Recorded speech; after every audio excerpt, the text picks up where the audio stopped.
नमस्कार, मी तेजी गौड माझ्या युट्यूब चॅनलमध्ये मी तुमचं स्वागत आहे.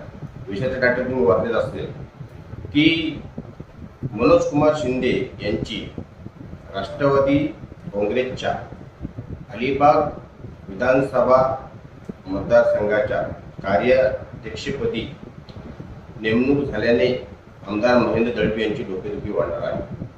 तर मित्रांनो, मी अशा पद्धतीचा टायटल का दिलेला, तुम्हाला सर्वांनाच माहिती आहे की जिल्हा परिषदेच्या निवडणुकीच्या वेळी मनोज कुमार शिंदे यांचं उसाले जिल्हा परिषद मतदारसंघातून आमदार महेंद्र दळवी यांनी तिकीट कापलेलं होतं आणि त्याच्यानंतर मनोज कुमार शिंदे यांनी त्यांच्या रोहा तालुका अध्यक्षपदाचा राजीनामा दिलेला होता आणि त्या गोष्टीला आता 2-4 महिने झाल्याच्यानंतर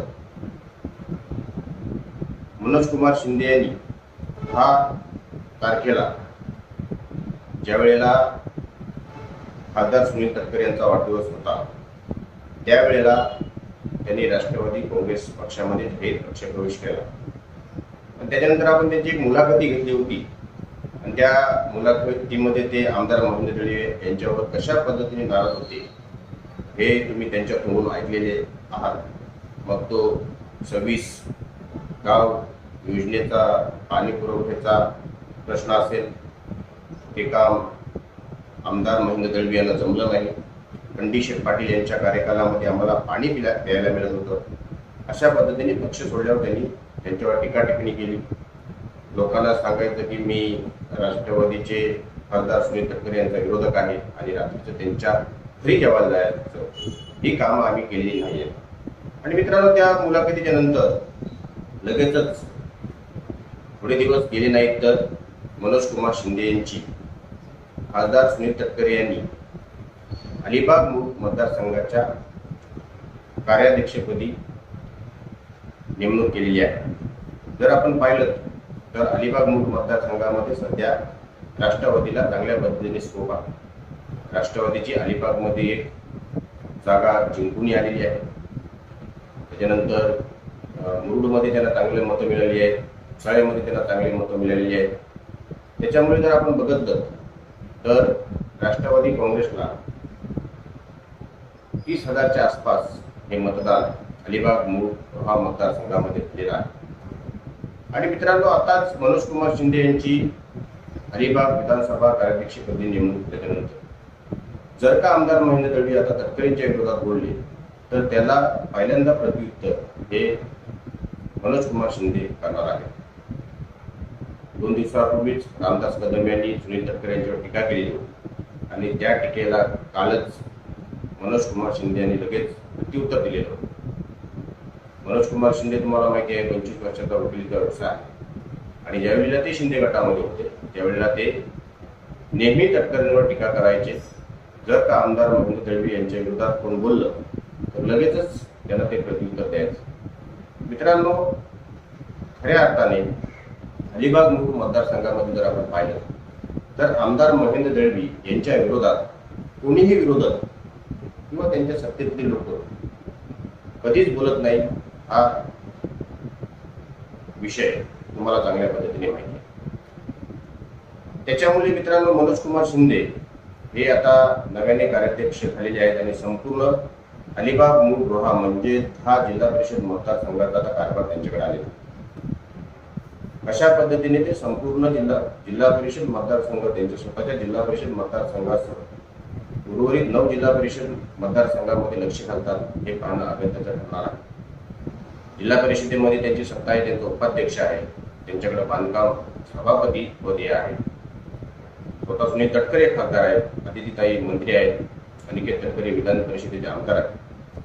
त्याच्यामुळे मित्रांनो, जशी कर्जतमध्ये शिंदे गट विरुद्ध राष्ट्रवादी, सुधाकर खारे वर्सेस महेंद्र थोरवे असे 2 मातबर नेते आपल्याला पाहायला मिळतात, त्याचप्रमाणे जर आपण विचार केला सध्या मनोज कुमार शिंदे हे अजूनपर्यंत निवडणूक वगैरे लढवली नाही आहे, ते काहीच करू शकणार नाहीत असे कमेंट करून जनता बोलत आहे.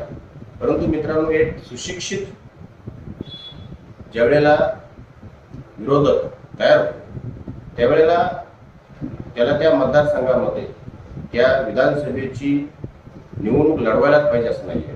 आपण पाहिलं तर पनवेलमध्ये स्वतः प्रशांत ठाकूर आमदार आहेत. असं असताना सुद्धा तिथे विक्रांत पाटील हे सुद्धा विधान परिषदेचे आमदार आहेत, विधानसभेचे आमदार प्रशांत ठाकूर आहेत. आणि आताच त्यांच्या वाढदिवसानिमित्ताने मंत्री चंद्रशेखर बावनकुळे यांनी सुद्धा म्हटलं आहे की पुढच्या वेळेला विधानसभेचे आमदार हे विक्रांत पाटील असतात. त्याच्यामुळे मित्रांनो, जर तुम्ही विचार केला तर आमदार महेंद्र दळवी यांनी जाणीवपूर्वक मनोज कुमार शिंदे नावाचा एक घटक तयार केलेला आहे. आता तुम्ही मला म्हणाल की मनोज कुमार शिंदे काय करू शकत नाही असं तसं, परंतु मी त्यांची मुलाखत घेतल्याच्या नंतर लगेचच त्यांना प्रश्न विचारलेला होता की पुढच्या ज्या निवडणुका आहेत जर सर्व पक्ष वेगवेगळे लढले तर तुम्ही अलिबाग मूळ रोहा मतदारसंघाची निवडणूक लढवणार. त्यांनी सांगितलेलं होतं की जर सुनील तटकरे म्हणाले तर मी निश्चितच ही निवडणूक लढवीन. त्याच्यामुळे मित्रांनो, आता पुढे काय होतंय हे पाहण्यासाठी आपल्याला थोडी वाट पाहावी लागेल.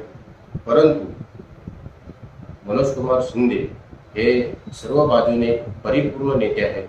त्यांना लढण्याची संधी मिळाली नाही, परंतु येणाऱ्या कार्यकालामध्ये अलिबाग मूळ रोहा मतदारसंघामध्ये 40पेक्षा अधिक ग्रामपंचायतीच्या निवडणुका होणार आहेत. आणि त्याच्यामध्ये राष्ट्रवादी काँग्रेसचं नेतृत्व हे मनोज कुमार शिंदे आता कार्याध्यक्ष असल्या कारणाने करतील. बघूया मित्रांनो, हा नवीन विरोधक आपण छोटम शेठच्या माध्यमातून विरोधक पाहिले असतील किंवा अजून बाकीचे विरोधक पाहिले असतील, परंतु हा नवीन विरोधक जो स्वतः आमदार महेंद्र दळवी यांनी तयार करून घेतलेला आहे, हा आमदार महेंद्र दळवी यांच्या विरोधात किंवा त्यांनी काय केलंय आणि काय करायला पाहिजे होतं या बाबतीत कधी बोलेल हे पाहण्यासाठी आपल्याला मनोज कुमार शिंदे काय म्हणतात त्याची वाट पाहावी लागणार आहे. त्यांची कार्याध्यक्षपदी नेमणूक झाली हे सांगण्यासाठीच मी हा एक छोटासा व्हिडिओ बनवत आहे. त्याच्यामध्ये आपण दुसरं काही मला सांगायचं नाही आहे.